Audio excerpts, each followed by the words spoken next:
अरे अभी 2 मिनट तसल्ली रखो भैया। सलाद पहले आता है, बाद में थाली लगती है। मुनव्वर राणा को सुनने के पहले 2 पीस और आएंगे आपके बीच में। थोड़ी तसल्ली रखिएगा। पर भारतीय आदमी होता, वो अपने तरीके से काम करता। इतना बढ़िया डेकोरेशन यहाँ किया है। ये सामने जो मांडने मंडे हुए हैं, सभी कवि और शायर प्रशंसा कर रहे हैं। इंदौर प्रशासन की एक बार तालियां बजा दीजिए इतने सुंदर डेकोरेशन की। कुछ लोग जा रहे हैं, वो नुकसान में रहेंगे क्योंकि प्रसाद बंटने का टाइम अब आया है। पर भारतीय आदमी साहब, भारतीय आदमी वो होता है जो टूथब्रश टूट जाता है, आगे के ब्रश खराब हो जाता है तो चक्कू गरम करके उसको काटता है और बचे हुए हिस्से से पजामा में नाड़ा डालने का यंत्र बनाता है। वो होता है भारतीय आदमी। उसका अपना तरीका होता है। वो पजामा फट जाता तो उससे तकिए की खोल बनाने की कोशिश करता है। वो भी फट जाता तो उससे छोटा झोला बनाता है। झोला भी फट जाता है तो उससे किचन पहुंचने का स्टैंड का कपड़ा बनाता है।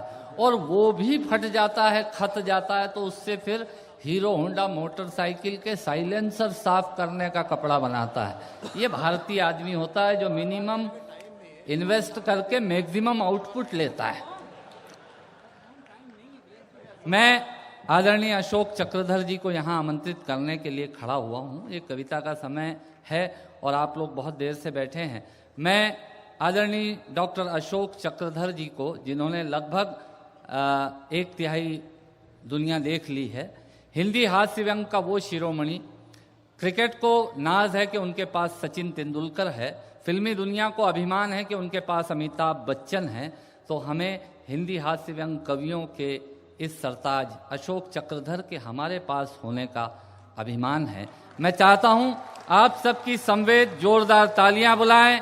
डॉक्टर अशोक चक्रधर, सरिता विहार, नई दिल्ली, इंडिया, पृथ्वी, ब्रह्मांड।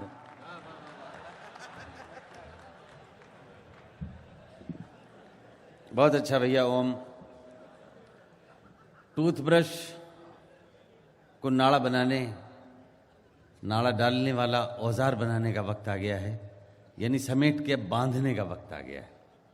तो जनतंत्र में जितना कुछ खुला था वो आपके सामने प्रस्तुत हुआ।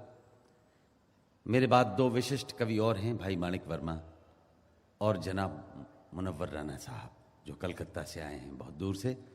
उनको सुनना है। मैं तो वैसे भी बीच बीच में बोल रहा था और समय की सचमुच अब सीमा आ गई है, कगार आ गया है, तो मैं एक कविता सुनाकर इस क्रम को पूरा करता हूँ। मुझे लगातार संचालन करते हुए वो लाल बत्ती दिखाई दे रही है, लुप लुप करती है, कभी हरी हो जाती है, कभी उसमें संख्याएं आ जाती हैं। यहाँ तो कम संख्याएं आ रही हैं, लेकिन हमारी दिल्ली में 180 लिखा आता है। 180 का मतलब 180 सेकंड तक ये रेड लाइट रहेगी। अच्छा, आप पढ़ें, इससे पहले भिखारी पढ़ लेते हैं।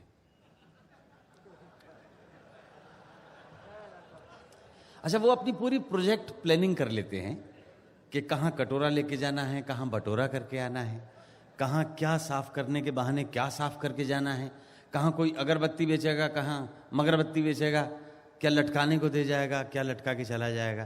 तो उस चौराहे पे लाल बत्ती पे एक दृश्य मैं आपको दिखाता हूं और हरी बत्ती करने की कोशिश करता हूं लाल की। चौराहे पे हुई लाल बत्ती और मैंने स्टीयरिंग से हटा के हत्ती। जैसे ही कार का शीशा खोला, 50 के 5 एक आदमी बोला। मैं शीशा चढ़ाने लगा तो वो तो हाथी अंदर बढ़ाने लगा। ले लो साहब, चीज लाजवाब, टिश्यू पेपर, दाम एकदम जायज। टिश्यू पेपर, मुंह पोंछने का कागज, दाम एकदम जायज, बहुत सस्ते रेट में है, ऐसा नहीं मिलेगा मार्केट में। 50 रुपए में से मेहनत का सिर्फ 1 रुपया कमाऊंगा, भीख के वास्ते रास्ते में हाथ तो नहीं फैलाऊंगा। मैंने सोचा बात इसकी 100% रॉन्ग है, शायद ये भी कमाने का कोई नया ही ढोंग है, इसलिए उसको टरकाने के लिहाज से मैं बोला अपने टेलीविजन वाले अंदाज से, नागरिक ये जान गया है भैया कि माल की कीमत है 49 रुपया। 1 रुपया तुम्हारी जायज कमाई, लेकिन मेरे नाजायज भाई तनिक ई तब बतावा का हम कछु और ना ही पहुंच सकत मुंह के अलावा।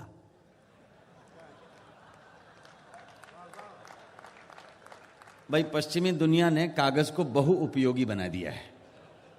वो बोला आंख नाक कान कुछ भी पहुंचो पर सवाल मत पूछो। मैंने कहा कमाल है, और यही तो सवाल है कि जब कोई चीज खरीदेंगे तो सवाल क्यों नहीं पूछेंगे।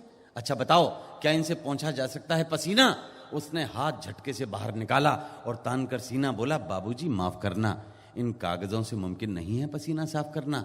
इनसे पहुंची जाती है लिपस्टिक और क्रीम, इनसे पहुंची जाती है मुंह पे लगी आइसक्रीम, इनसे पहुंचे जाते हैं निशान चॉकलेट के, इनसे पहुंचे जाते हैं हाथ ऑमलेट के। कुछ लिया न दिया, बेकार मेरा टाइम खराब किया। बाबूजी जो इन कागजों को खरीद के ले जाता है उसे पसीना ही कहां आता है। बाबूजी बाबूजी बाबूजी बाबूजी जो इन कागजों को खरीद के ले जाता है उसे पसीना ही कहां आता है। लगता है आप वाकिफ नहीं हैं हिंदुस्तान की जमीन से। यहां पसीना पहुंचा जाता है आस्तीन से। 50 रुपए के 5 डिब्बे बेचने में जितना पसीना आएगा उसके लिए ये सारा का सारा कागज कम पड़ जाएगा। उसके लिए ये सारा का सारा कागज कम पड़ जाएगा। तुम करते बात पसीने की, अरे कोई जुगत करो जीने की। 15 दिवस जला बस चूल्हा, मेहनत हुई महीने की। सूरज आया सुखा न पाया, झिलमिल बूंद पसीने की। अरे मोल लगाओ बोली बोलो इस अनमोल नगीने की। तुम करते बात पसीने की, कोई जुगत करो जीने की, कोई जुगत करो जीने की, कोई जुगत करो जीने की, कोई जुगत करो जीने की। इतना कहकर उसने जो घूरा, कविता का झटके से अंत कहां करता हूं भाई साहब, इतना कहकर उसने जो घूरा में तो हिल गया पूरा का पूरा।